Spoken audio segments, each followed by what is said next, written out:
Oke, siap. Assalamualaikum warahmatullahi wabarakatuh. Alhamdulillah wa syukrulillah wala haula Waalaikumsalam wala quwata illa billah amma warahmatullahi. ba'da. Alhamdulillah hari ini kita bisa melanjutkan kuliah kita ya. Eh, dari apa yang kami sampaikan kemarin, yaitu sekarang masuk di bab 2, yaitu judulnya adalah apa? Relasi dalam keluarga. Sekali lagi, relasi dalam keluarga. Barangkali siapa yang siap untuk mendiskusikan, membahas? Siapa yang siap untuk membahas? Halo? Siapa yang siap untuk membahas pada kesempatan ini? Baik. Pak Kholis, Hah? Siapa yang siap untuk Kholis. membahas? Udah dapat bukunya belum? Udah dibaca? Bukunya sudah dibaca apa belum? Baik, kalau begitu materinya saya share saja udah. Nanti kita diskusikan setelah saya sampaikan 30 menit ya. Barangkali ada problem atau masalah yang perlu diaktualkan dalam praktek keseharian ya. Oke, baik. Saya share sekarang, yaitu relasi dalam keluarga ya. Ada beberapa item yang dibahas pada kesempatan ini. Yang pertama adalah intimate relationship atau hubungan intim. Yang kedua, masalah berkaitan dengan komunikasi dalam keluarga. Yang ketiga adalah interdependensi, social exchange, pembaruan kehidupan kemasyarakatan yang mana interdependensi ada ketergantungan antara satu dengan yang lain. Yang keempat adalah kita bahas tentang apa peran gender dalam keluarga, kemudian hubungan interpersonal, yang terakhir adalah tentang sex education. Berkaitan dengan yang pertama, intimate relationship, bahwa ada tiga komponen dasar dalam hubungan intim itu. Sekali lagi, ada tiga komponen dasar dalam hubungan keintiman. Yang pertama adalah kelekatan emosional, yang kedua adalah kelekatan perasaan afeksi. Afeksi adalah perasaan afektif itu. Kemudian yang ketiga adalah kelekatan cinta. Antara kelekatan emosional, kelekatan perasaan afeksi, kelekatan cinta, maka ini adalah komponen dasar dalam mewujudkan intim relationship atau hubungan intim, keintiman hubungan. Nah, maka berkaitan dengan itu, ada satu hal, bagaimana tahap perkembangan intimate relationship itu, atau hubungan intim itu. Yang pertama adalah antara pihak perempuan yang menjadi istri dan pihak laki-laki menjadi suami, kedua-duanya saling menerima. Kalau sudah saling menerima, saling berusaha untuk membuka hatinya. Tidak akan terjadi hubungan intim itu jika satu tertutup hatinya, satu terbuka, maka itu dapat diibaratkan kendang tabo sisih. Dua tangan ini pun akan bisa bergandeng tangan bila keduanya sama-sama menerima. Maka tahap pertama dalam perkembangan intimate relationship adalah ada penerimaan diri. Penerimaan diri. Kalau sudah eh, saling menerima, kalau sudah saling menerima, maka pada tahap kedua adalah saling berinteraksi. Apa itu saling berinteraksi? Hubungan timbal balik. Interaksi itu adalah hubungan timbal balik yang saling mempengaruhi. Maka ketika kedua belah pihak itu sudah menerima, maka langkah kedua adalah ada saling berinteraksi. Satu dengan yang lain ada hubungan timbal balik yang saling mempengaruhi. Kalau sudah ada hubungan saling berinteraksi, maka tahap yang ketiga adalah memberikan tanggapan. Dan kalau sudah memberi tanggapan, tahap keempat adalah memberikan perhatian. Setelah itu, ada perhatian, ada rasa percaya. Percaya bahwa ini adalah suaminya, ini adalah istrinya. Rasa percaya inilah yang kemudian tumbuhlah kasih sayang. Setelah kasih sayang ini tumbuh, maka ada kemampuan untuk bahagia bersama pasangannya. Dan kalau sudah bahagia bersama pasangan, baru disitulah yang kemudian ada keinginan untuk membuka diri sehingga ada hubungan seksual. Maka tentu ini penting dalam tahap itu. Nah, kemudian bagaimana dengan teori perkembangan cinta? Ada beberapa hal dalam teori perkembangan cinta. Cinta atau perasaan atau ekspresi batin, ekspresi emosional, ekspresi yang ada di dalam diri ini, secara teoritik, bagaimana perkembangan cinta? Yang pertama, diawali dengan keakraban atau keintiman, di mana tumbuh perasaan dalam hubungan yang meningkatkan kedekatan, meningkatkan ketertarikan, serta meningkatkan keterikatan. Yang pertama, merasa dekat. Yang kedua, tertarik. Dan yang keempat adalah keterkaitan. Keterikatan, yang pertama adalah kedekatan, merasa dekat. Yang kedua, merasa terikat. Dan yang ketiga adalah ada keterkaitan satu dengan yang lain. Maka, berkaitan dengan ini, kemudian yang kedua adalah ada gairah. Yang kedua ada gairah. Kalau sudah ada kedekatan, keakraban, maka muncul gairah. Apa itu gairah? Passion, yang merupakan elemen fisiologis yang menyebabkan seseorang merasa ingin dekat secara fisik untuk menikmati atau merasakan sentuhan fisik ataupun melakukan hubungan seksual dengan pasangan hidupnya. Dan yang ketiga adalah keputusan, komitmen, yaitu suatu ketetapan seseorang untuk bertahan bersama. Sekali lagi, satu kemantapan hati untuk bertahan bersama dalam suka maupun duka. Seseorang ini sampai akhir hayat. Komitmen dari cinta mengandung dua aspek. Jadi kalau kemudian orang sudah cinta, timbul komitmen, maka akan ada dua aspek. Aspek yang pertama, aspek jangka pendek, dan yang kedua adalah aspek jangka panjang. Aspek jangka pendek ini adalah bagaimana di awal-awal ini berusaha untuk memahami sehingga saling menerima kelebihan dan kekurangannya. Dan kemudian aspek jangka panjangnya bagaimana ini adalah satu bagian dari keluarga, pasangan, sehidup semati, dunia hingga akhirat. Aspek jangka panjang adalah suami atau istri di dunia maupun di akhirat. Maka ketika aspek jangka pendek adalah keputusan untuk mencintai seseorang, maka aspek jangka panjang adalah bagaimana cara untuk menjaga cinta itu. Karena hidup bahagia itu tidak cukup dengan cinta. Orang berpacaran bertahun-tahun, tapi kandas di tengah jalan karena dia tidak pandai merawat cinta. Tidak ada komitmen untuk menjaga cinta itu. Dan kemudian bagaimana dengan keakraban keintiman itu? Keakraban keintiman menurut penelitian Sternberg dan Grejek dalam Sternberg dan Barnes yang menunjukkan keakraban itu mencakup sekurang-kurangnya ada 10 komponen. Seseorang merasa akrab, sekurang-kurangnya butuh 10 komponen. Apa komponen yang pertama? Keinginan untuk meningkatkan kesejahteraan dari yang dicintai. Jadi seseorang jikalau kemudian ada keinginan untuk mensejahterakan yang dicintai, ini adalah poin pertama. Yang kedua,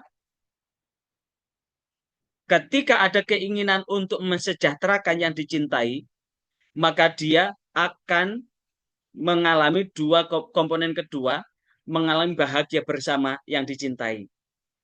Kalau ingin bahagia bersama dengan yang dicintai, maka ada komponen penting yang harus dipenuhi adalah menghargai orang yang dicintai setinggi-tingginya. Kalau kita cinta kemudian tidak menghargai yang dicintai, maka sungguh yang lain akan merasa terhina. Jika yang lain merasa terhina, maka sungguh ini akan cepat atau lambat akan meretakkan hubungan kekeluargaan itu, hubungan suami istri itu. Dan yang keempat adalah dapat mengandalkan orang yang dicintai dalam waktu yang dibutuhkan. Jadi kalau kemudian seorang suami punya istri, maka istrinya ini mampu diandalkan terhadap apa yang dibutuhkan dalam waktu yang diinginkan. Begitu pula seorang perempuan menerima seorang laki-laki menjadi suaminya, maka laki-laki yang dicintai itu dapat diandalkan dalam waktu yang dibutuhkan. Kemudian komponen elemen yang kelima adalah memiliki saling pengertian dengan orang yang dicintai. Bohong rasanya jikalau kemudian orang merasa intim dan akrab, jikalau dia tidak mau mengerti dengan orang yang dicintainya. Komponen yang keenam adalah mampu membagi diri dan miliknya dengan orang yang dicintai. Makanya dalam ungkapan Jawa, suami istri itu disebut dengan garwo. Apa itu garwo? Si garaning nyawa. Nyawa aja sudah jadi belahan, belahan jiwa. Garwa itu adalah belahan jiwa. Jangankan harta, jiwa aja sudah dibelah menjadi dua. Komponen yang ketujuh adalah menerima dukungan emosional dari orang yang dicintai. Jadi dalam suka dan duka butuh dukungan.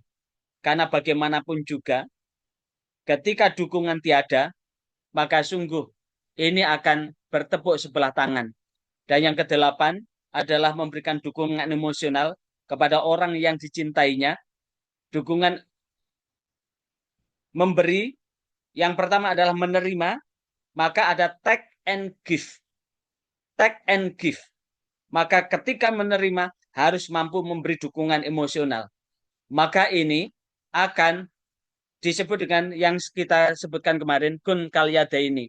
Jadilah kalian seperti dua tangan itu. Berarti itu saling menerima dan saling memberi.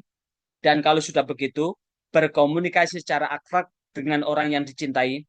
Dan yang paling penting adalah menganggap penting orang yang dicintai dalam hidupnya. Kalau kemudian 10 komponen ini betul-betul mampu diwujudkan, sekali lagi, kalau 10 komponen ini mampu diwujudkan, maka kebahagiaan itu ada di depan mata. Kemudian, bagaimana dengan cinta? Kombinasi jenis cinta itu ada 6. Yang pertama adalah liking. Apa itu liking? Adalah ketika terjadi pada individu yang mengalami intimacy atau keintiman tanpa adanya passion, ada komitmen, maka suka, cinta ini tidak hanya menjelaskan perasaan terhadap seorang, tapi juga sekumpulan perasaan yang dialami individu dalam satu hubungan. Yang kedua, infatuated love merupakan cinta pada pandangan pertama. Jadi pandangan pertama itu awal dari cinta. Empty life.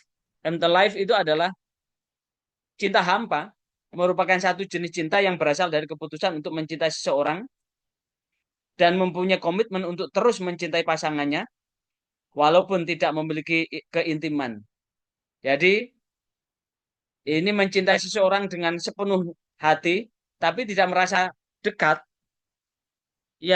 Yang keempat, romantic love yang merupakan kombinasi dari keintiman dan passion, yang pada dasarnya romantic love ini merupakan liking, namun lebih kuat dari liking itu, hanya lebih kuat dari kata suka. Kemudian compassionate love yaitu merupakan kombinasi keintiman dan komitmen. Dan virtuous love yang merupakan jenis cinta yang berlangsung dengan cepat dan rapuh. Ini berarti cinlok itu. Nah, ini ada 6 jenis cinta itu, tinggal ketika kita sudah mencintai seseorang, mana yang paling penting, maka dari sekian ini yang paling bagus adalah companionate love, companionate love yang merupakan kombinasi dari keintiman dan komitmen tergabung menjadi satu, sehingga ini dapat dialami sepasang suami istri yang telah lama menikah dan sudah mengalami berbagai macam peristiwa bersama-sama. Kemudian yang ketiga, kesiapan pernikahan. Bagaimana kesiapan pernikahan? Kesiapan dalam psikologi berarti suatu keadaan siap untuk bertindak atau berespon terhadap suatu stimulasi atau derajat persiapan untuk melakukan suatu tugas spesifik atau subjek yang dibutuhkan untuk menghasilkan pembelajaran yang bermakna. Maka seseorang ketika mau menikah, maka butuh persiapan, kesiapan batin, kesiapan diri, sehingga kesiapan ini terasa begitu penting. Sekali lagi kesiapan ketika menikah ini sangat penting karena bagaimanapun juga seseorang yang tidak siap untuk menikah, maka tidak sedikit yang kemudian gagal di tengah jalan. Dan yang kedua adalah marital readiness yang merupakan hal yang sangat penting agar tugas-tugas perkembangan yang harus dijalani setelah menikah itu dapat terpenuhi. Yang pertama siap, yang kedua adalah bagaimana menjaga setelah akad nikah itu berlangsung, setelah ijab kabul itu sudah berlangsung, sehingga kesiapan ini tidak dipandang dari usia individu yang akan menikah, tapi bagaimana secara psikologis kejiwaan dia mampu bertahan secara apa? Secara secara simultan begitu.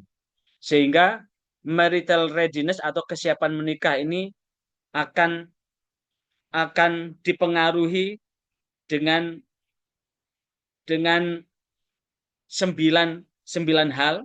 Yang pertama, seseorang yang betul-betul siap menikah adalah dia memiliki kemampuan berkomunikasi dengan pasangannya, memiliki kemampuan mengatur keuangannya, memiliki kesepakatan untuk mengasuh anak manakala anak ini nanti lahir, memiliki kemampuan untuk membagi peran sebagai seorang suami dan peran sebagai seorang istri. Dalam pembagian peran ini mampu dilakukan dengan kebersamaan. Kemudian yang kelima, memiliki kemampuan menerima latar belakang pasangan, apapun yang, karena bagaimanapun juga orang menikah itu kan, seseorang menikah itu kan berbeda latar belakangnya, berbeda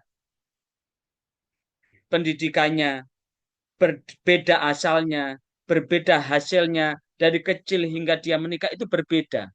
Perbedaan ini mampu menerima kelebihan dan kekurangan.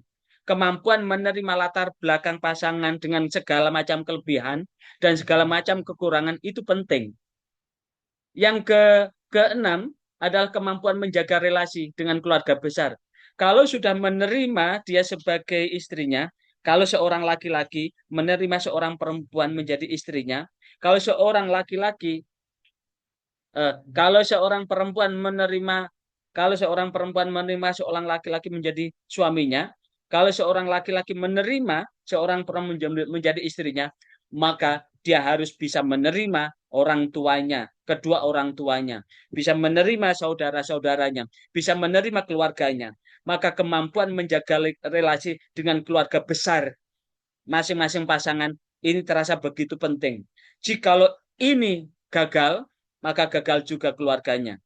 Yang ketujuh adalah kemampuan membagi waktu untuk berdua, melaksanakan minat pribadi. Karena bagaimanapun juga, ketika sudah menikah, orang sudah tidak bebas lagi.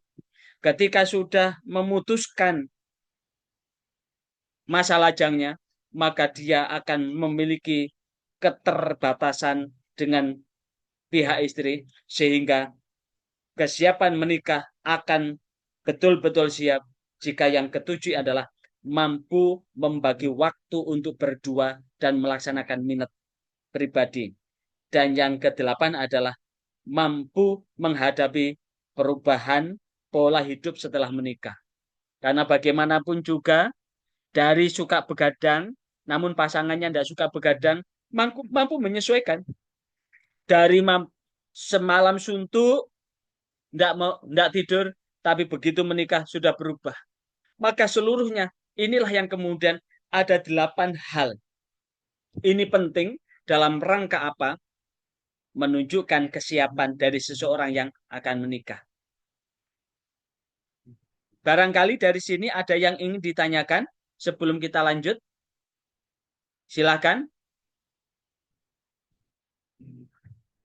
Silakan barangkali ada yang ingin ditanya. Itu, Pak. Nah, ini menanggapi ini bagaimana? Itu yang Ya, pertama, Pak. Yang kedua, terkait masalah perjodohan itu, Pak. Kan tadi harusnya teori cinta itu memang harus lahir dari keakraban, gairah, ya. dan juga komitmen begitu, Pak. Lah bagaimana kemudian komitmen itu bisa terbangun sedangkan itu dalam ranah kayak istilah perjodohan, Pak. Seperti teman-teman yang terjadi di Lirboyo itu banyak yang dijodohkan tapi pada nyatanya kadang istrinya tidak suka. Bahkan istrinya tidak memberikan nafkah apa tidak memberikan eh, intim kepada suaminya itu bahkan sampai dia 2 tahun 3 tahun. Nah ini untuk menumbuhkan rasa teori cinta kepada istri yang kemudian memang pada dasarnya kita tidak mengetahui saling mengetahui ini bagaimana Pak? Konsep caranya gitu Ya, supaya nanti ya, bisa teman-teman saya sarankan juga gitu. ya, ya. Untuk yang pertama, bahwa ketika seseorang sudah memutuskan menikah, maka secara otomatis kalau ingin dia mendapatkan kehidupan yang bahagia, sekali lagi, ketika dia ingin mendapatkan kehidupan bahagia dalam rumah tangganya, maka mau tidak mau dia harus betul-betul belajar untuk mengerti apa yang menjadi kebiasaan dari pasangannya. Bohong jikalau kemudian dia ingin bahagia, tapi hanya bahagia seorang diri. Maka itu ibarat adalah bertepuk sebelah tangan. Makanya seseorang kalau sudah menikah, nasihat yang paling penting adalah kun kal yadaini wala takun kal udunain wa ainaini. Jadilah kalian seperti dua tangan, jangan jadi seperti dua telinga atau dua mata. Berarti kalau bergerak pun harus gantian, sehingga ketika seseorang sudah menerima pasangan masing-masing, maka ini ibarat bermain apa itu balon mainan itu loh. Kalau kemudian satu dipencet, satu harus melepas. Begitu pula saat yang satu dipencet, yang lain juga melepas. Artinya, tentu kembali pada materi kemarin, bahwa ketika seseorang ingin mendapatkan sesuatu, kalau mau menerima kelebihannya, juga harus menerima kekurangannya. Maka, apa yang perlu diutamakan agar semuanya terwujud, maka berusahalah untuk memahami, mengerti pasangannya. Kalau berusaha untuk memahami dan mengerti pasangannya, berarti kita bertindak bijaksana. Bijaksana, sana, bijaksana. Kalau dia mau menang sendiri, itu namanya bijak sini. Bijak sini, egois namanya. Jadi kalau sudah punya kebiasaan begadang begitu, tahulah bahwa besok harus bekerja. Kalau kemudian dia kebiasaannya waktu masih bujang, sampai jam 1, jam 2 di kafe, bagaimana esoknya? Padahal Allah sendiri sudah menjadikan siang sebagai tempat kita untuk bekerja, malam untuk istirahat. Kalau kemudian malam begadang, esoknya dia tidak mau bekerja, hanya tidur, maka kebahagiaan itu tidak bisa dipenuhi dengan hanya kelon saja. Sing dipikirno kelon naik, tapi gak tahu ngekei blonjo. Karena apa? Ya itu karena dia mau menang sendiri, mau Mbak Habibah dinikahi seorang laki-laki lek bengi begadang, mari ngono isu isek turu mlungker subuh wae subuhan gak gelem subuhan, tangine zuhur, Boten, Pak. tangi-tangi mangan, mangan mari ngono ngejak kelon maneh, mari kelon mari ngono turu maneh. Mau begitu Mbak Habibah? Boten, Pak. Boten. Ya. Boten. Maka tentu harus seia sekata. Kemudian bagaimana dengan dijodohkan? Dijodohkan itu kan ta'aruf dulu kan? Perkenalan dulu kan? Langsung Pak. Lah, ta'aruf dulu. Setelah ta'aruf istikharah. Istikharahnya bagus, lanjut. Kalau istikharahnya tidak bagus, tidak usah dilanjut. Istikharah itu banyak. Kebetulan saya punya banyak rumus tentang istikharah. Apakah istikharah dengan sholat? Saya istikharah dengan sholat itu punya tiga model. Apakah istikharah dengan Al-Quran? saya punya istikharah dengan Al-Quran 2 model. Apakah istikharah dengan weton? Yang paling cocok itu ternyata istikharah dengan ngitung weton itu. Dikombinasi dengan sholat. Yang paling cocok untuk nata pertama itu ternyata dihitung dengan kelahiran, angka kelahiran. Setelah itu dikonfirmasi dengan sholat. Angka kelahirannya bagus, kemudian hitung sholat bagus, lanjut. Walaupun, lah ini justru ketika ta'aruf dulu, makanya di ta'aruf itu kan ada kesiapan untuk menerima. Kalau sudah ta'aruf itu kan berusaha untuk apa tadi? Berusaha untuk mengenal dulu kan? Ini, di siklusnya ini. Di siklusnya ini kan mengenal dulu kan? Ini mengenal dulu. Jadi menerima diri, membuka diri dulu. Jadi walaupun ketika dikenalkan, membuka diri dulu. Jangan moro-moro, wes aku gak gelem. Wes gak gelem, sing perempuan pun begitu. Wes areke ireng ngono kok. Areke pesek ngono kok. Areke pendek begitu kok. Areke kecil begitu. Sudah nolak duluan. Kalau ingin, buka diri dulu. Setelah buka diri, saling berinteraksi, apa omong-omongan. Setelah omong-omongan, beri tanggapan, kasih perhatian, maka percaya. Oke, kalau sudah rasa percaya, oke, kita lanjutkan pada proses khitbah atau meminang akdu nikah. Kalau sudah akdu nikah, rasa percaya ini berarti sudah memutuskan untuk menikah. Setelah itu, setelah menikah baru tumbuh namanya cinta kasih. Ternyata indah. Sekali lagi, ternyata indah betul. Sangat indah betul ketika orang menikah itu tidak melalui pacaran, tapi melalui perjodohan. Karena saya sudah mengalami sendiri. Saya mengenal banyak wanita. Mengenal banyak wanita. Baik yang saya senangi maupun disenangi wanita. Mengenal itu. Karena saya pernah jadi ketua cabang IPENU. Saat jadi ketua cabang itu kan banyak perempuan kan, diranting-ranting, diancap-ancap itu kan. Tinggal milih kan ketika pembinaan-pembinaan itu. Tapi tidak ada satu pun yang nyantol gitu. Tapi nyantolnya dikenalkan saudaranya teman. Aduh. Keputusannya adalah apa? Lewat istikharah. Lewat apa? Tukar pikiran. Nah, itulah yang kemudian memutuskan ini menjadi pendamping hidup. Justru itulah yang kemudian saat mengenal seperti itu adalah kesempatan yang baik saat proses pernikahan, maka mengalami masa-masa seperti orang yang sedang berpacaran. Akan berbeda jikalau orang berpacaran bertahun-tahun ibarat makan wis mambu. Tahu Mas Wendy? Wis mambu. Ya. Karatan, Pak. Jadi durung apa-apa wis direwang-reweng ngalor ngidul, wis diincipi cara panganan wis mambu, wis kadung dibuka direbung lalur pisan. Sedap itu, Pak. Maka berbahagialah buat Anda yang di pesantren ini. Jangan antipati dengan perjodohan dengan satu catatan loh ya. Tahap-tahap itu harus dijalani. Istikharah itu penting. Karena sesungguhnya kita tidak tahu apa yang akan terjadi di hari esok kecuali Allah. Yang menjadi milik kita hanya saat ini. Kemarin dan yang akan datang itu adalah milik Allah. Apakah kita perempuan yang akan kita kenal bagi laki-laki atau laki-laki yang dikenal oleh perempuan itu merupakan jodohnya dunia akhirat? Tidak ada yang tahu. Yang tahu hanyalah Allah. Mengkonfirmasikannya adalah Allahumma inni astakhiruka bi'ilmika wa astaqdiru biqudratika.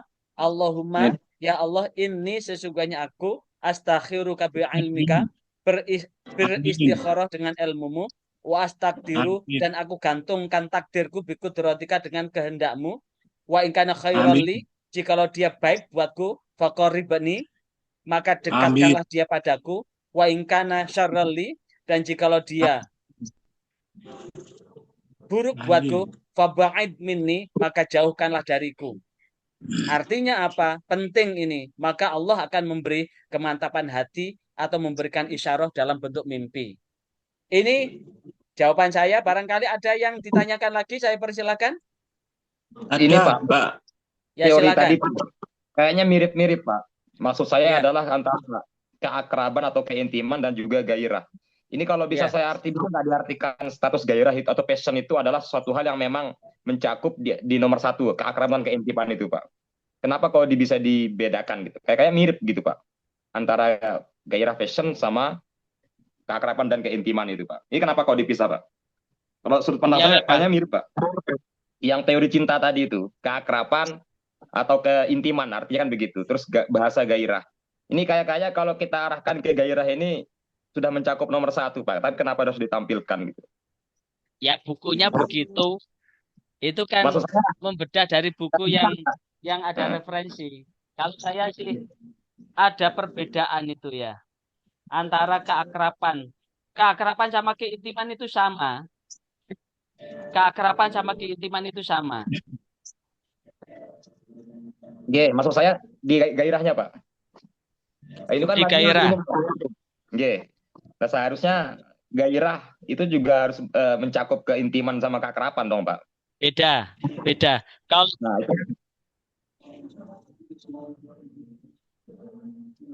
suaranya nggak ada Pak.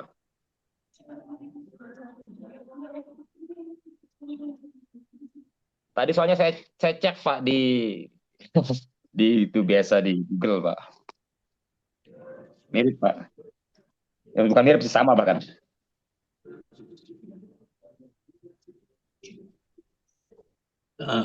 Tanya lagi Pak.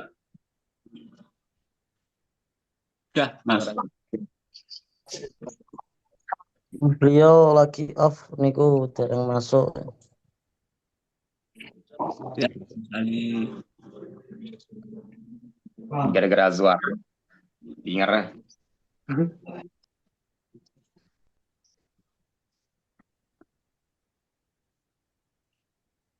Kak Nakbi nggak bro Pak. Pak dosen lagi. Jumbe itu dosen sih, dia kan hilang. gairah itu sudah mengarah pada gairah seksual gitu. Kalau keintiman itu masih baru ini ada di perasaan, merasa dekat, baru perasaan. Kalau keakraban itu baru perasaan. Tapi gairah itu sudah ada unsur fisiologis, unsur fisik, ada sentuhan fisik, sampai melakukan hubungan seksual. Itu gairah. Bedanya ya, itu bedanya di situ. Berarti keakraban yang diartikan sebagai keintiman itu tidak masuk Pak. Makanya ada intimate, itu masih intimate, keintiman. Ada intimate relationship, hubungan intim. Jadi gairah itu sudah intimate relationship, hubungan intim. Kalau keintiman masih belum sampai sentuhan fisik.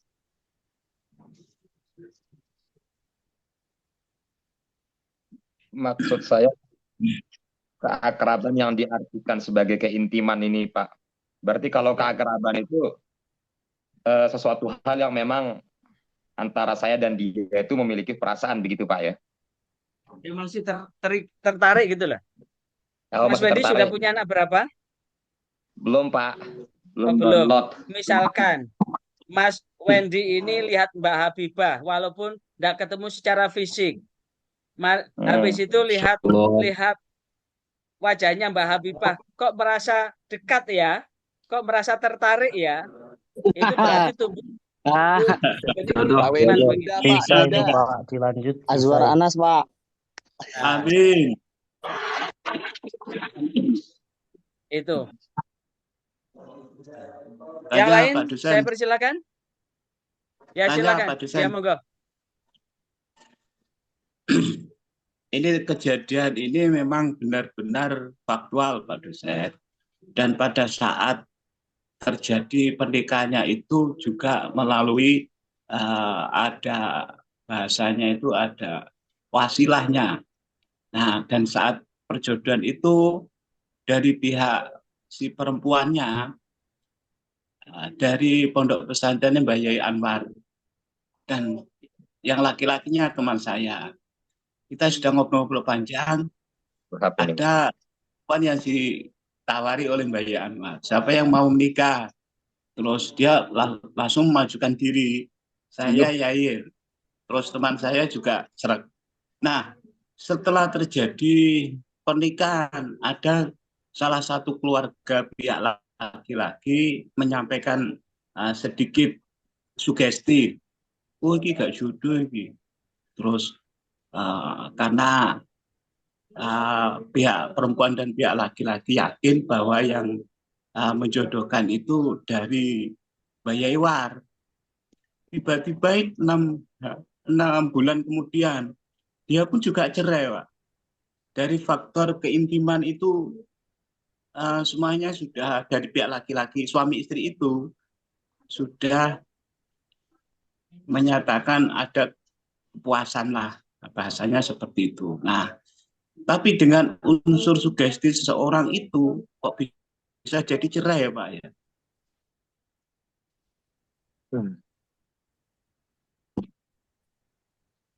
Seperti itu, Pak. Bukan sekedar unsur sugesti. Itu dihitung tentang wetonnya. Mungkin tipe pegat itu. Ketika dihitung wetonnya, kedua belah pihak, itu tipe pegat. Biasanya kalau secara kejiwaan, hitungannya tipe pegat, itu sangat rapuh, sensitif, sehingga gampang retak. Gampang retak. Beda dengan ketika energi tubuhnya itu tipe jodoh. Tipe jodoh itu tangguh. Mungkin seseorang itu ngitung dari weton.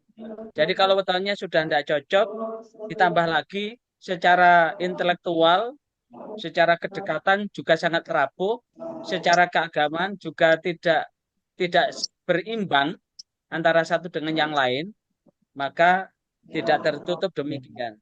Tapi sebetulnya 3 komponen itu penting. Yang pertama, kedekatan emosional, adanya komitmen untuk menjaga, dan yang ketiga adalah adanya tanggung jawab. Seluruhnya itu bisa diminimalkan dengan ini, bisa diminimalkan dengan 3 komponen itu. Makanya yang paling penting, walaupun yang jodohkan kiai bisa juga gagal. Maka saran saya buat saudara-saudara yang masih jombloan jomblowati, silahkan istikharah. Kemarin kan sudah tak kasih nomor WA saya kan? Nanti bisa konsultasi secara online nanti dengan saya. Nanti tak kasih ijazah nanti. Bagaimana cara untuk menentukan jodoh-jodohnya itu. Insya Allah. Mantap ini. Ya. Ada yang lain? Silahkan. Kita lanjut ya. Tanya Pak. Tanya Pak. Ya. Ya silakan. Dari pembahasan yang tadi saya simak itu kan dari panjenengan itu menyinggung masalah tentang weton kayak gitu. Yang saya mau tanyakan itu sebatas mana sih weton ini sangat berpengaruh berapa persen terhadap proses mempertahankan rumah tangga ketika awal seorang itu direncanakan mau nikah kayak gitu. Dengan pasangan itu kedekatan weton ataupun kecocokan weton itu berpengaruh berapa persen ya gitu. Ya. Kan mungkin bahas weton itu kan mungkin tradisinya adanya di orang Melayu lah misalkan. Sementara di dunia barat ataupun yang lainnya kan mungkin untuk masalah untuk mempertahankan rumah tangga itu efek weton ini tidak begitu berpengaruh kayak gitu. Percayaannya. Oke.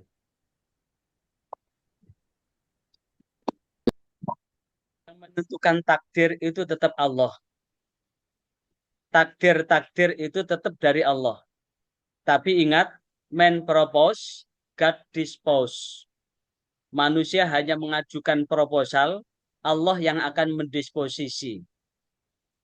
Menghitung weton itu adalah salah satu ikhtiar. Ikhtiar istikharah ala Jawa.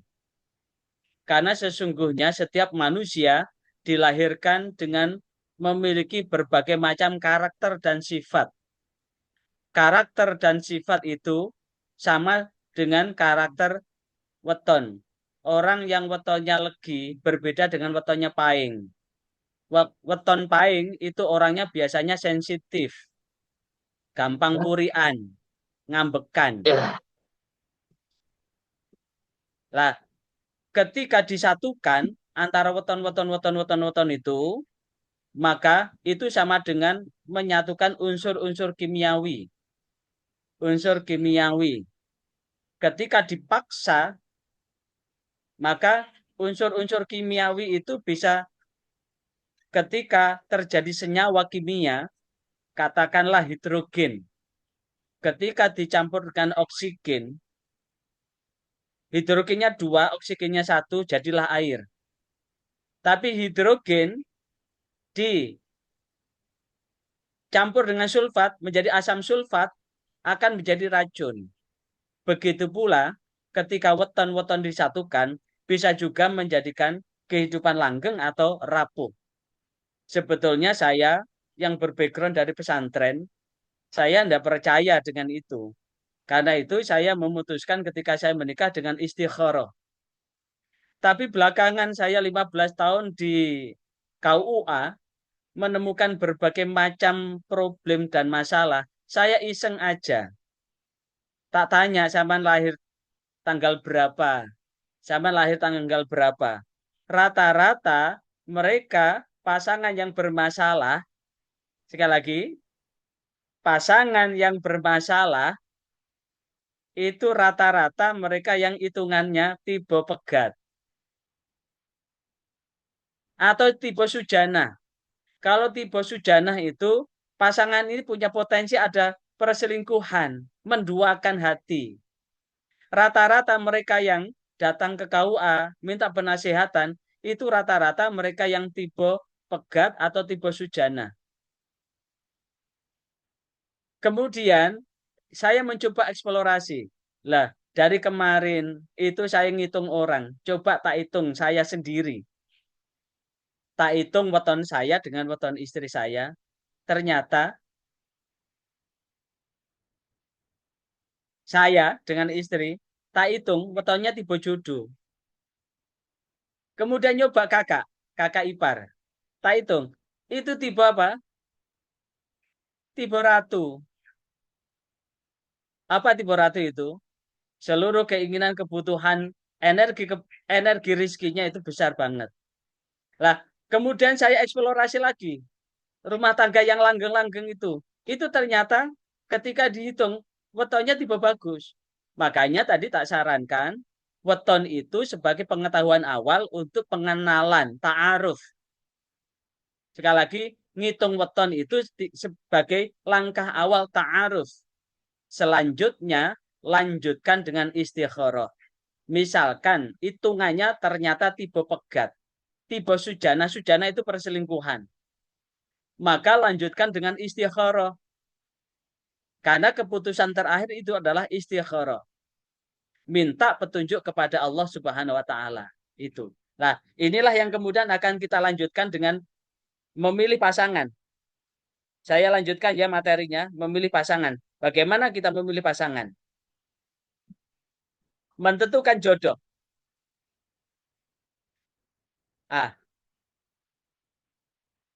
Kriteria memilih jodoh,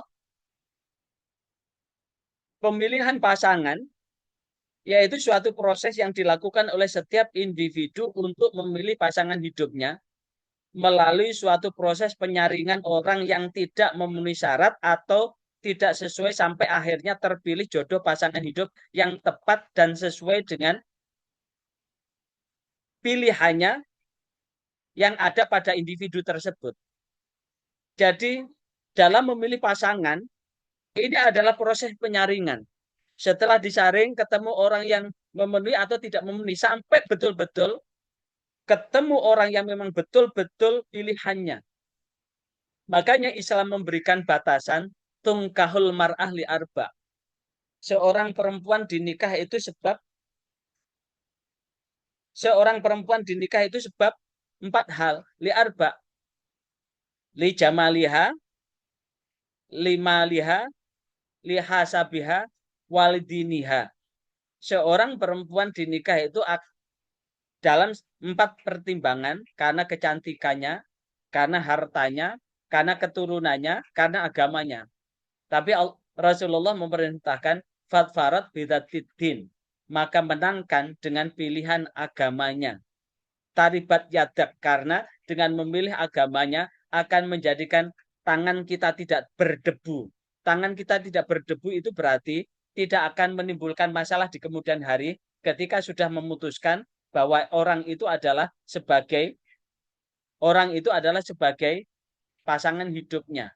Kata taribat yadaka itu adalah tangan Anda tidak akan berdebu, berarti Anda di dalam mengarahkan rumah tangganya, Anda tidak akan bersusah payah. Tapi ingat bahwa setiap orang ini memiliki apa?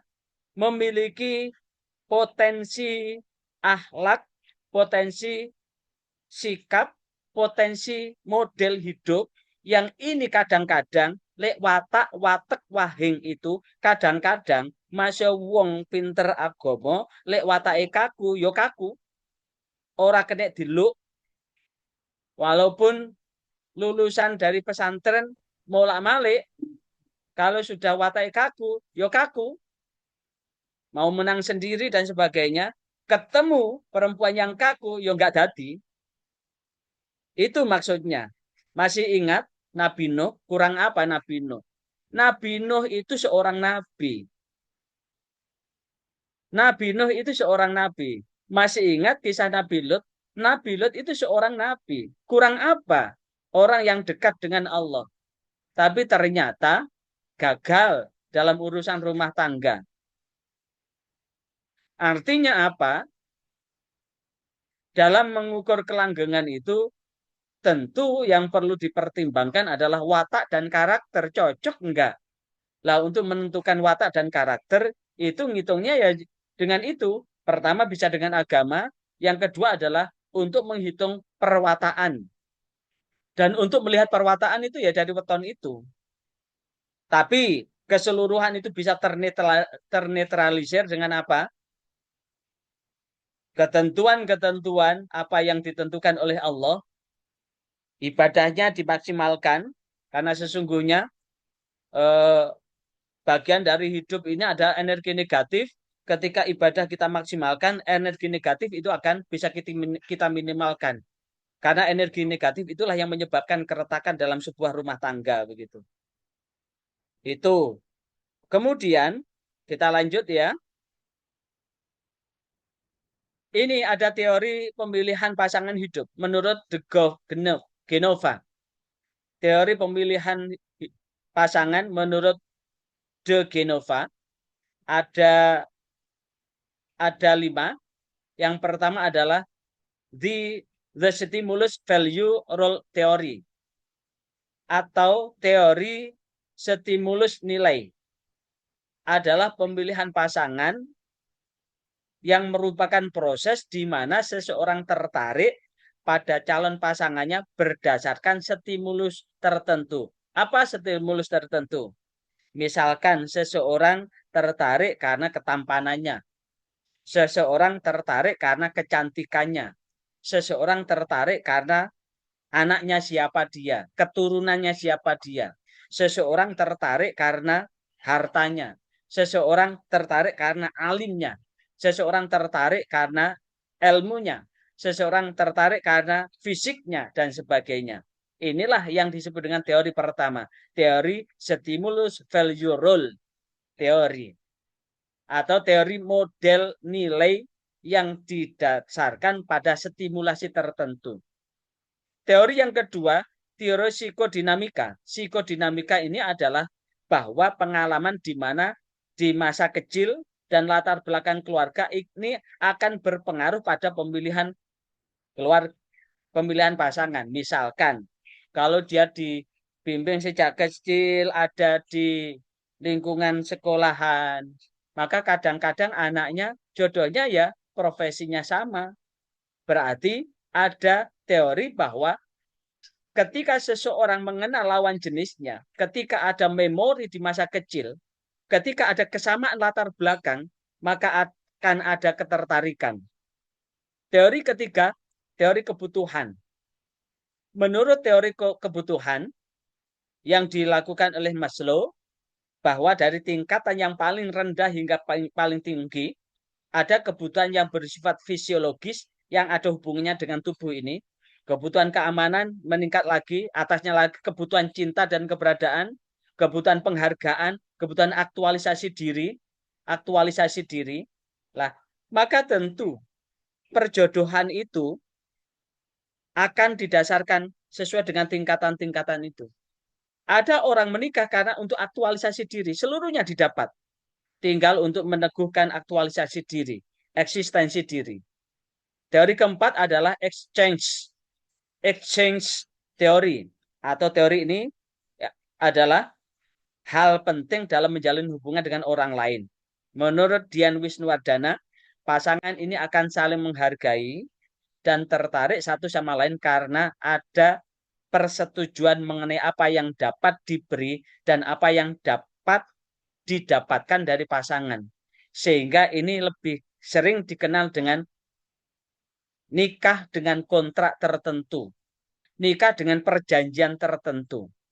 Maka masih ingat ada artis yang menikah, sekali lagi, ada artis yang menikah, kemudian pernikahan itu dengan surat perjanjian, masing-masing banyak bawa harta, sekali lagi, masing-masing bawa harta, dan kemudian dia mengatakan bahwa ini perjanjiannya demikian. Ada yang perjanjian begini, kita ini sama-sama profesi, maka kemudian perjanjiannya selama karir kita masih terjaga dengan baik, maka kita masih akan berlanjut pernikahan ini. Tapi jikalau ada kendala dengan profesi masing-masing, buyar. Itu namanya exchange teori. Ada filter teori. Teori ini didasarkan bahwa seseorang memilih pasangan hidup menggunakan pertimbangan atau kriteria tertentu untuk mendapatkan calon pasangan tadi. Ini sama persis dengan apa yang ada di dalam konsep Islam. Konsep Islam, filter teori tadi, tungkahul mar'ah li arba. Seseorang perempuan dinikah itu dengan 4 filter. Filter pertama mungkin filter karena pertimbangan hartanya. Filter kedua karena pertimbangan filter pertama karena kecantikan dan ketampanannya. Filter kedua hartanya. Filter ketiga karena keturunannya. Dan filter keempat adalah karena apa? Filter keempat karena apa? Karena agamanya. Lah, menurut Gus Dur, nikah itu idealnya dapat angka 1000. Angka 1000. Kalau tidak didapat 1000, dapatlah 100. Kalau tidak dapat 100, dapatkanlah 10.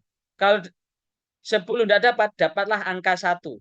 Jangan ambil angka 0. Menurut Gus Dur, harta itu nilainya 0. Kecantikan, ketampanan, nilai angkanya 0. Kemudian hartanya 0. Martabatnya angkanya 0. Agama itu angkanya 1. Angkanya 1. Idealnya angka 1000. Tapi jangan pilih angka 0. Lah ini persis dengan apa yang disampaikan oleh Rasulullah. Bisa dilihat di dalam kitab Riyadhus Shalihin. Bahwa ketika seseorang memilih karena kecantikannya, maka Allah akan menghinakan. Seseorang memilih karena hartanya, maka Allah akan memfakirkan, memiskinkannya. Maka memilih agamanya akan menjadi selamat. Jadi, jikalau kemudian idealnya yo ayu, yo sugih, yo anak wong pangkat, yo agama ini kuat ngono. Nikah itu gitu, Mas As'ad. Jadi, lek gak idealnya nikah itu golek wong sing wayu banget, sugih banget, anak wong pangkat, agamanya kuat, arek pondokan. Kayak Imam Syafi'i. Imam Syafi'i apa itu? Bapak, ibu Imam Syafi'i kan anak orang terhormat dan terpandang orang kaya kan? Jadi Pak Idris itu menikah dengan perempuan yang cantik, perempuan yang yang kaya, keturunan orang baik, dan kemudian agamanya kuat. Kuat. Jadi wajar kalau kemudian lahir orang yang bermutu seperti Imam Syafi'i. Nah, itu terkait dengan teori pemilihan pasangan. Kemudian, bagaimana proses memilih pasangan hidup dalam teori filter teori atau teori filter ini? Yang pertama, area yang ditentukan. Menentukan kira-kira ini nanti akan mencari siapa. Setelah itu disambung kedekatan, kemudian daya tarik. Yang dipilih itu termasuk homogen atau heterogen, kemudian kecocokan, baru setelah itu yang terakhir proses penyaringan. Proses penyaringan inilah dalam konsep Islam disebut dengan istikharah. Sekali lagi, proses penyaringan ini dalam Islam disebut dengan proses istikharah. Kemudian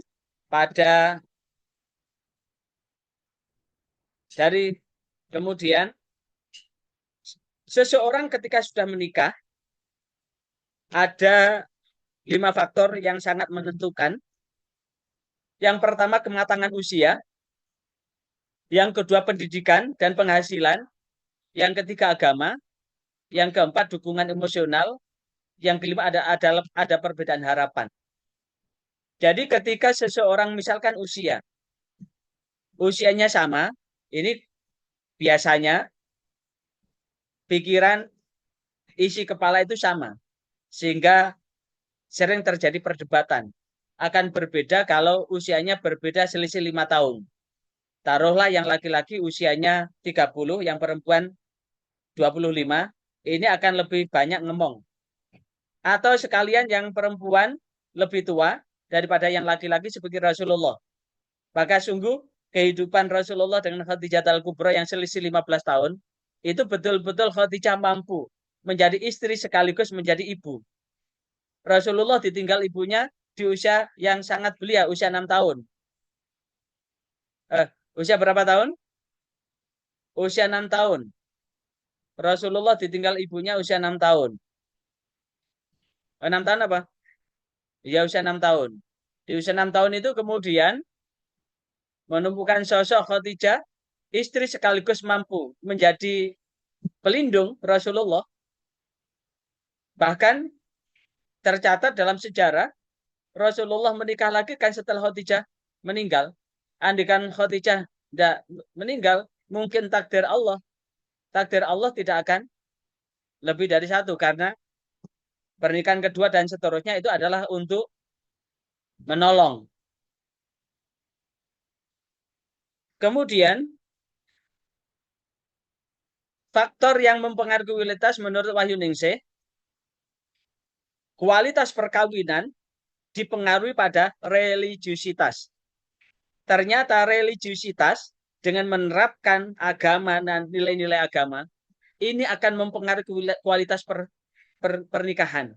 Yang kedua adalah kebersyukuran. Berbicara tentang kebutuhan, tidak akan pernah ada habisnya. Tapi kalau kemudian keluarga ini senantiasa bersyukur dengan nikmat yang Allah berikan, maka kualitas pernikahan ini semakin bermutu. Yang ketiga adalah ada komitmen kedua belah pihak. Dan ada perilaku mekanisme memelihara pernikahan. Dan yang kelima adalah mekanisme kognitif dalam memelihara hubungan. Sekali lagi, mekanisme kognitif dalam memelihara hubungan suami istri itu.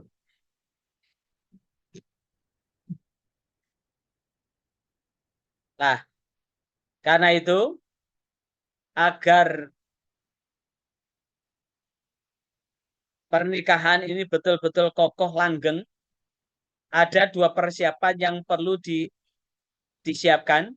Yang pertama aspek fisik, yang kedua adalah aspek psikologis. Apa aspek fisik? Usia. Makanya undang-undang pernikahan, seseorang menikah itu adalah laki-laki maupun perempuan berusia 19 tahun. Kurang daripada itu, maka secara usia belum memenuhi. Kondisi fisik adalah sehat jasmani, rohani, sosial. Tidak mungkin kemudian orang menikah mencari orang gila. Sehat sosial, tidak mungkin orang menikah mencari pasangan yang jahat, yang hasut.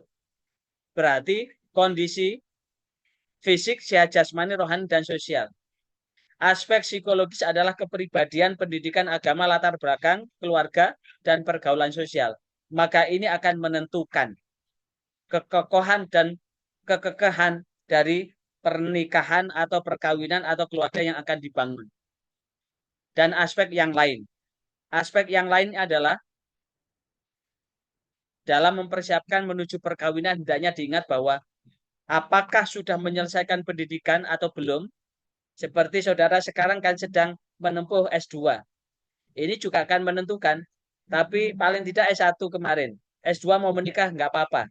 Karena saya dulu menikah adalah semester 2 S2. Saudara sudah bisa.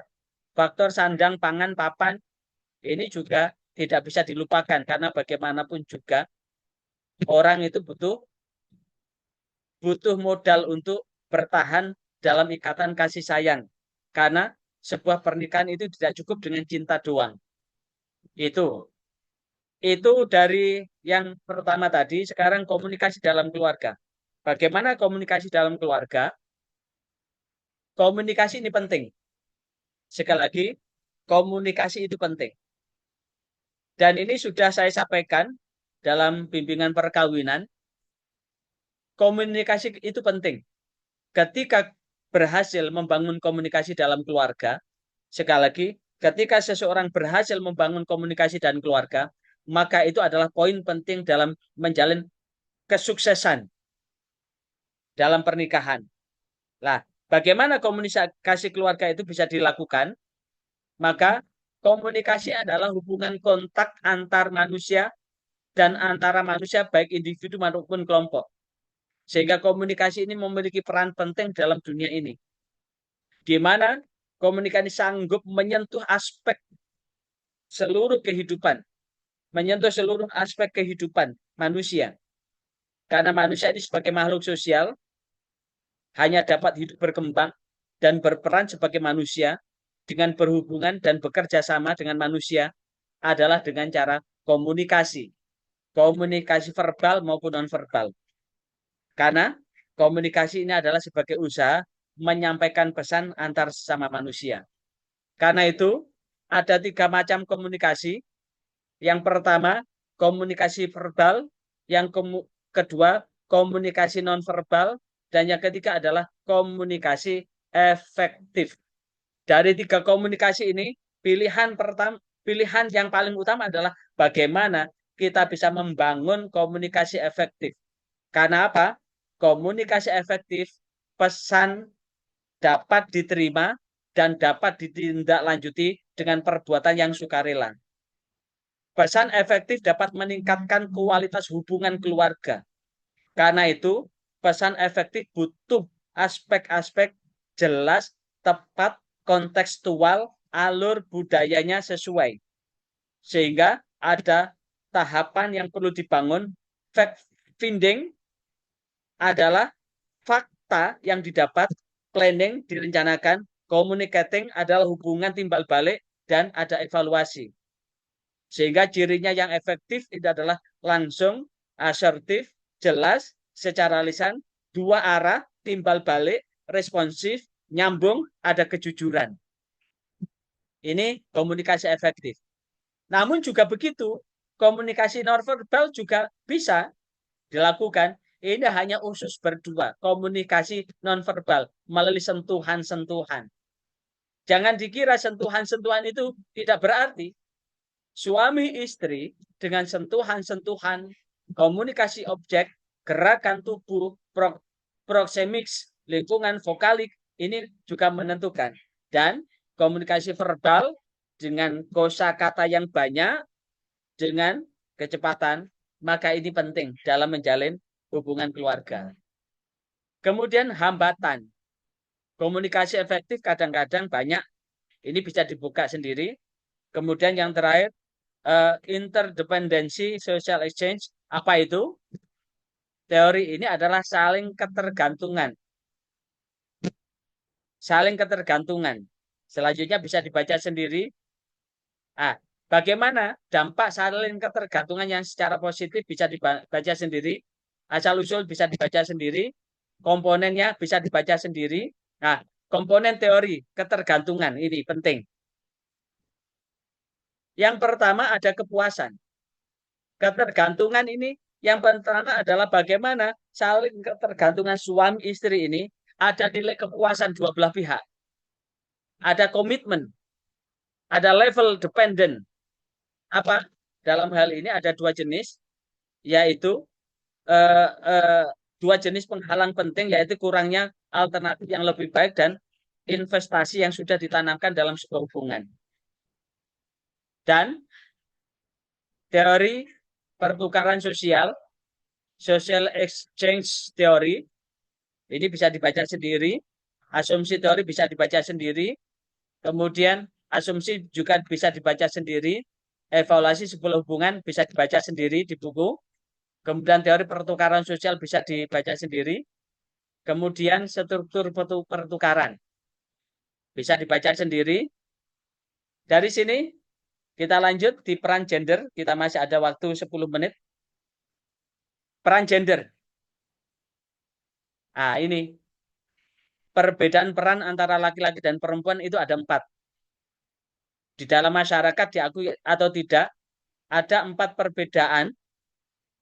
Yang pertama, perbedaan dalam hal pekerjaan. Pembedaan dalam wilayah kerja. Pembedaan status, pembedaan sifat. Tapi kalau kemudian ada kesetaraan gender, 4 hal ini sama. Bisa dilakukan laki-laki maupun perempuan. Namun dalam masyarakat tradisional, perbedaan ini ternyata kentara sekali. Misalkan, membetulkan genting itu penggawaan lanang apa wedok. Masak penggawaan lanang apa wedok.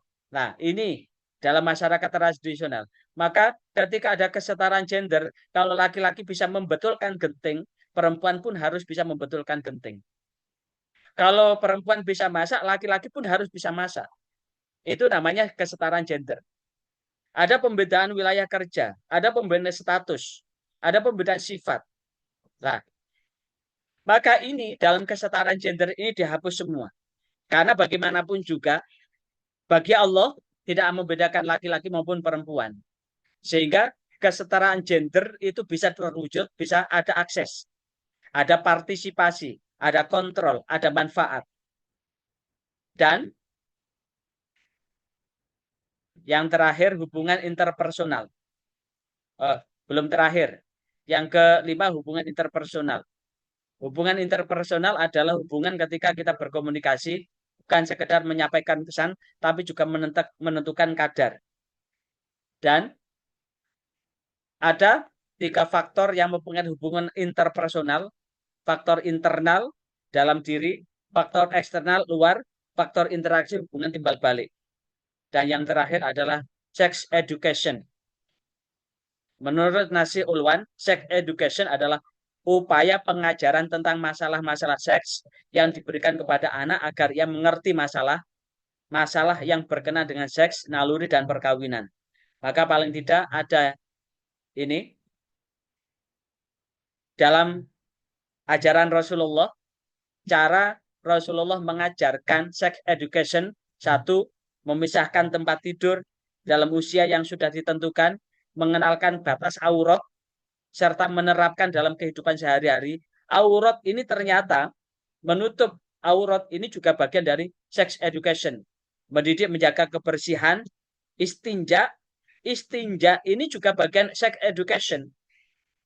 Mengenalkan mahram, mendidik anak agar tidak melakukan ikhtilam. Apa ikhtilam? Ikhtilat ikhtilat adalah bercampurnya laki-laki dan perempuan yang bukan mahram. Mendidik Anda agar tidak kholwat, bersunyi-sunyi. Kalau ada laki perempuan berduaan, yang ketiga adalah setan. Yang terakhir adalah mengenalkan tentang ikhtilam dan haid sebagai tanda kebalikan kedua belah pihak. Masih ada waktu 9 menit. Ada yang ditanyakan?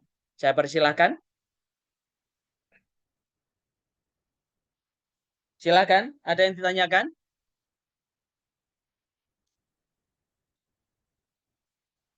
Ada yang ditanyakan? Halo?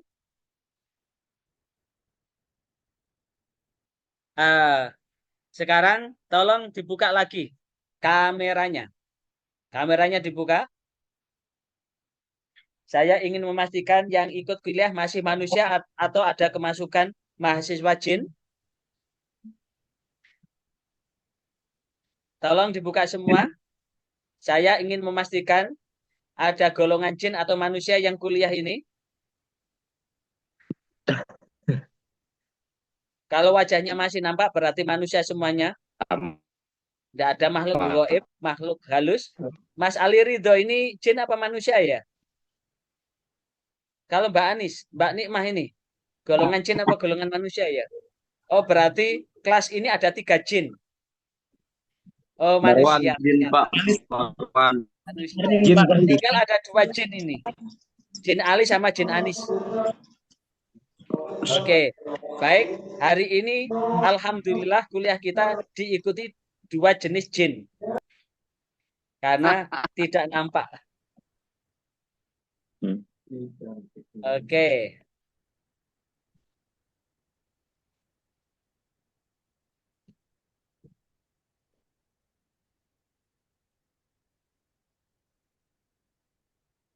Baik, barangkali ada yang ditanyakan. Saya persilakan. Halo?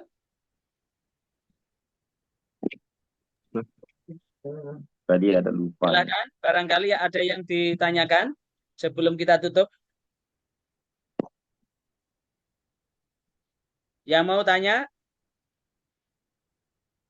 Saya siap menerima konsultasi manakala di antara mahasiswa yang jombloan jomblowati ada jodoh, saya bisa memberikan advice. Pak Wendy. Kebetulan saya termasuk salah satu fasilitator bimbingan perkawinan di KUA. Kami mau bertanya, Pak. Ya silakan. Bebas nggak apa-apa, Pak?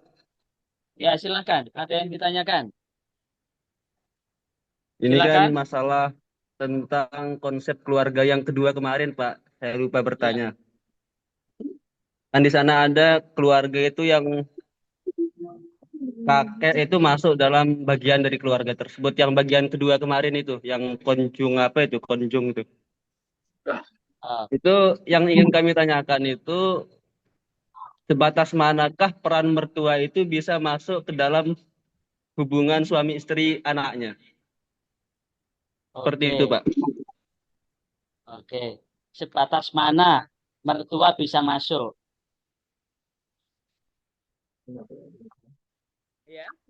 Secara syariah, ketika seorang wali, orang tua sudah menyatakan uzawwijuka alama amarul bihi min imsakim bima'rufin aw tasrihim bi ihsan angkahtuka wa zawwajatuka maktubataka waladati al-habibah binti bapaknya Marwan. binti bapaknya kot wakalani bimahrin hada wahada, maka ketika sudah angkah tuka wazawajutuka itu sudah menyerahkan seluruhnya 100% tanggung jawab urusannya kepada menantunya. Jadi urusan-urusan tata kelola rumah tangga orang tua atau mertua tidak boleh turut campur. Tapi kadang-kadang ada model orang tua yang tidak tego, tidak mentolo. Makanya buat saudara yang belum menikah, ketika bertengkar, bertengkarlah di dalam kamar. Wah, itu. Ya, ketika bertengkar, bertengkarlah di dalam kamar sampai telanjang nggak apa-apa wis. Pokoknya bertengkar di gelut nang nggone kamar. Ojo sampai gelut nang njaba.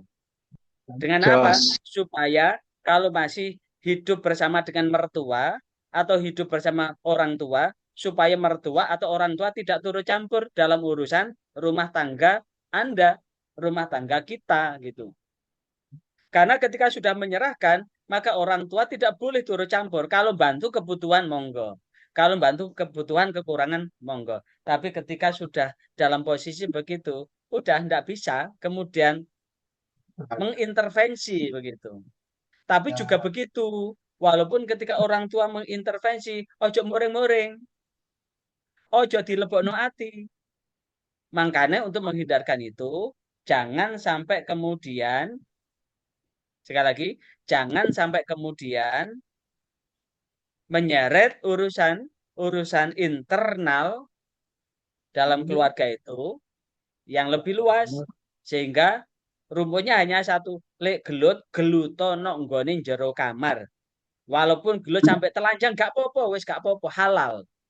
Jangan sampai gelut nang nggone njaba. Biar ndak ada intervensi. Itu. Yang lain silakan.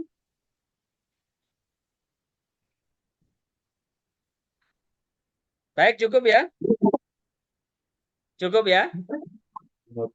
Oke, terima kasih. Terima kasih atas kesempatan pada kesempatan ini. Dan saya mohon maaf ya, bila ada hilaf salah kata. Sekali lagi, kata-kata yang sudah saya lontarkan dari jam 9 tadi sampai jam 10.30 ini ada kekurangan, ada salah, bisa dimaafkan ya? Bisa dimaafkan ya? Maafkan sekali banyak-banyak. Ini bisa juga ini exchange, teori exchange ya. Ini ada barangkali dari mahasiswa yang masih bidang bisa melihat wajahnya. Oh ini ternyata ini cocok kalau jadi suamiku. Oh ini cocok ini kalau jadi istriku. Dilanjutkan ya. Monggo Pak Perkenalan Wendy, ya. Pak Wendy, monggo Pak Wendy. Bukan engkau jadi calon. Azwar Anas, Pak. Azwar Anas. Ya. Malah Zahidi yang kelihatan ini Zahidi. Ini bisa Zahidi juga nggak kuliah itu Pak, HP-nya doang yang on pakai itu. teori exchange ya. Pertukaran barangkali ada jodoh di kelas ini. Saya kira itu ya. Pak Zahidi. Mohon maaf ya. Zahidi Bisa kelihatan dimaafkan mukanya, ya. Pak. Subhanakallah wa bihamdika asyhadu an la ilaha illa anta astaghfiruka wa atubu ilaik. Wassalamualaikum warahmatullahi wabarakatuh. Waalaikumsalam warahmatullahi wabarakatuh. Alhamdulillah.